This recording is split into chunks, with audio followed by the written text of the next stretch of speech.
Fish collection for the ornamental fish trade and aquarium industry is the livelihood for many communities on islands in the Indian Ocean, like the Maldives. In 1998, the Maldives lost 90% of coral reefs due to rising sea temperatures, and in 2004, a tsunami also destroyed many shallow reefs. Without the reef, the area once teeming with fish species became barren and lifeless. A local project to rebuild the reef began in 2007, led by marine consultants Seamark. Specially produced coral frames were introduced to grow a new coral habitat and provide a safe haven for fish to return to the reef and breed.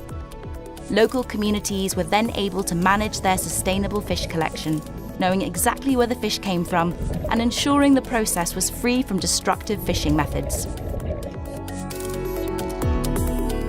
Sea Life sent a team of marine biologists to the Maldives for 7 days to support the Coral Frame project and trial this new fish collection method by offering our specialist expertise.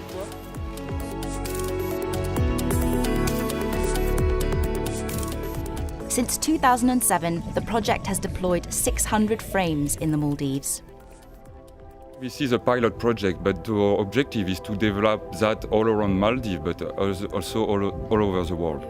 Because by culturing large amount of coral, we can both decrease island erosion, and we can also, through that, open new opportunities in sustainable fish production and other aspects of research.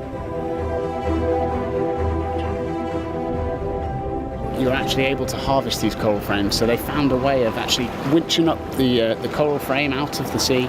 They put a collection bowl, or a paddling pool actually, underneath the coral frame, and as they lift it up, the small juvenile fish that have recruited onto these coral frames will fall into the paddling pool, and then you're able to selectively harvest some of these tiny fish. It has no real impact on the reef.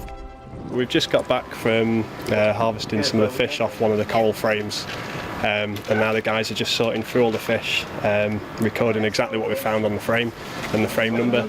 Also, any fish that we've not found before, we're going to photograph and document, so we've got as much information as we possibly can.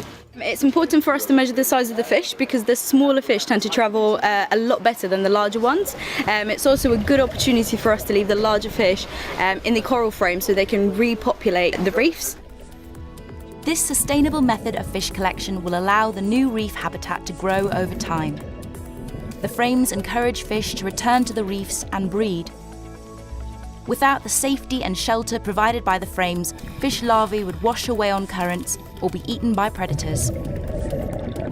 I think it's one of the biggest projects that we have been dealing with, and it's really important because we are working on conservation and reproduction on the field.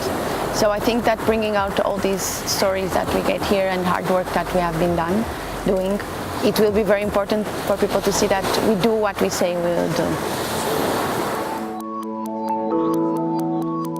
This is a really important day for us. This is the day that all of this work comes to an end. We're basically going to pack up all the fish as quickly as we can. We're against it for time. An exciting day for us, but quite a stressful day because there's so much to happen in such a short space of time. This initiative supports local communities to protect their reef as the source of their livelihood, and helps Sea Life ensure their fish can be traced directly back to source and through sustainable managed practices. This project really epitomises what Sea Life wants to do. We want to find novel solutions that can actually safeguard our environment for years to come.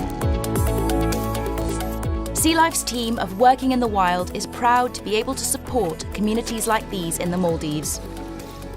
For more information, go to visitsealife.com.